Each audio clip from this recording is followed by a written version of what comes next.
Ontario and Quebec announced this week that they plan to move ahead on provincial trade issues without Ottawa's help. It's just the latest example of the provinces taking the lead. Premiers Kathleen Wynne and Philippe Couillard announced on Monday that they've agreed to extend the Ontario-Quebec Trade and Cooperation Agreement's procurement chapter, covering most contracts awarded by government. Last November, the two provinces signed an agreement to go ahead with plans to address climate change after voicing frustration with Ottawa's inaction on the file. Meanwhile, most provinces are facing deficits and mounting debt, while the federal government, of course, is talking about its balanced budget. Premiers are increasingly worried about what they call a growing fiscal imbalance between Ottawa and the provinces.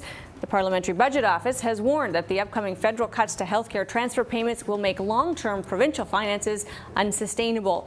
It is time for the big picture. Bill Robson is President and CEO of the C.D. Howe Institute, Goldie Hyder, President and CEO of Hill & Knowlton Strategies Canada, and Armin Yalnizyan is Senior Economist at the Canadian Centre for Policy Alternatives.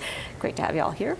So let's start here. I'll start with you, Armin. The province is going it alone. Do we need to worry? I mean, we are a federation. We do need, obviously, some federal leadership on issues, but if the feds aren't leading, should the provinces just forge ahead? Yeah, in fact, what we're seeing is a 21st century federalism for a 21st century economy. They're just saying basically that you don't have to have a trade-off between economic development and dealing with climate change, and let's come up with solutions for doing that. I think the more is the merrier when you come up with these ideas. And interestingly with Alberta, with a new premier, we might actually have a very interesting new way of bringing in the First Nations with economic development too, development with benefits. Bill, the concern I would have is, there's lots to be done on interprovincial trade barriers. I would say, wouldn't it be great if we could knock them all down across the whole country? If we get little side agreements, on your wine and my cheese, are we actually going to create new problems with other provinces? It can get a little bit messy, but in general, I like what I'm seeing. I'm hopeful that on the alcohol side, they'll actually do anything to liberalize. Those systems are very hard to move. One thing, though, that's worth pointing out, Couillard said himself that a lot of the impetus for the agreement on procurement is because of the free trade agreement with Europe. Yep. And it's a bit ironic, but we've seen it over and over again. Sometimes the most effective spur for the provinces to liberalize is something international that makes them realize, hey, the environment's changing, so we should just move ahead with this. Goldie, can I count on at least you to actually offer up a defense of our federal government as playing a solid and important role in how this country is shaped? I was going to say that I think it's a little bit overemphasized on the idea that provinces are taking the lead. Look, I believe the provinces obviously have a very important role to do so, but let's not forget a year ago or so, Minister Moore, the industry minister, announced a One Canada, One Economy approach to actually tackle this very issue of interprovincial trade barriers, something that people believe costs the economy $50 billion annually. And we know what the obstacle is. Part of the obstacle, in fact, is the very provinces who still have protectionist policies in place. Bill mentioned alcohol, but there are many other examples. I mean, we're a country that still has 13 regulators for securities regulators. So we have challenges on both sides. But let me say I am very encouraged by Premier Couillard. I think it's refreshing to see a Premier of Quebec, as competent, capable as he is, who believes that Canada can work and is doing his part for that. So let's talk about the second piece of this then, the so-called kind of growing fiscal imbalance.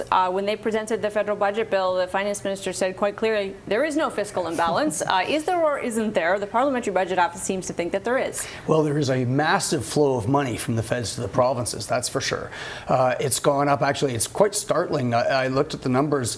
After Paul Martin finished his deficit cutting, FedProv transfers $20 billion. By the time he was out of office, $40 billion. Now, under Stephen Harper, over $60 billion. So they've been growing very rapidly, faster than the economy, faster than the rest of the federal budget.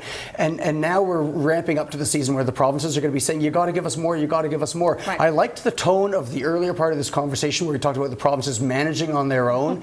And you do not manage on your own when you go cap in hand to Ottawa over and over again saying, give us more money because we're not willing to raise the taxes ourselves. Why not? Look at what they're saying. Bill nails it here. Look at what the provinces are saying. Look, we have a spending problem. They're not admitting that, but they have a spending problem. We need more money, and we'd like you to raise taxes, federal government, and send us to check. Actually, provinces are able to raise their own taxes. Why don't they have the courage to put that on the table? Why didn't we have the debate in Alberta about a sales tax, for example? So they're actually passing the buck, if you will, and saying it's the federal government's problem. You do the dirty work. I don't think that's the way to go about it. Armin? Well, in fact, there's lots of provinces that are raising taxes, capital taxes, income taxes, sales taxes. Sales taxes, they are going up. But the issue here, though there is a lot of money going to the provinces, is an incredibly shrinking federal government, both in the lives of all Canadians, as well as in its relationship to the provinces.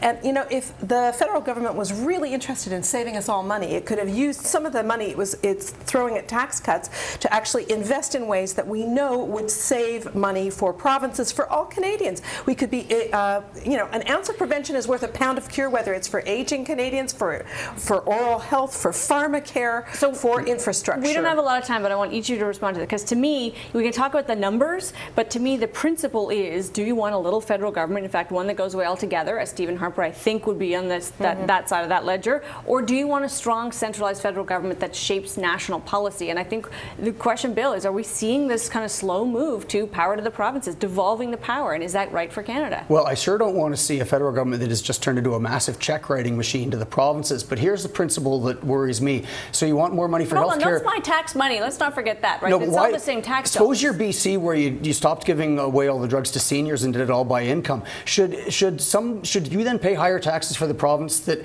is exposed to aging because they're still giving the drugs away? If you're New Brunswick and you won't allow fracking, why should a province that does have fracking pay higher taxes because you won't? Goldie, I mean, 20 seconds. Yeah, I'm with Bill on this one. I think it's passing the buck and expecting federal governments to do the dirty work. The reality is provinces should be doing their fair share. Army? And I think the federal government should be balancing the books in a way that makes life cheaper for us down the road instead of kicking the problems down the road. A deficit in infrastructure is the same deficit, the same cost for the next generation as having a deficit on your bottom line. All right, we got to leave it there. That's the big picture. Thanks to you all.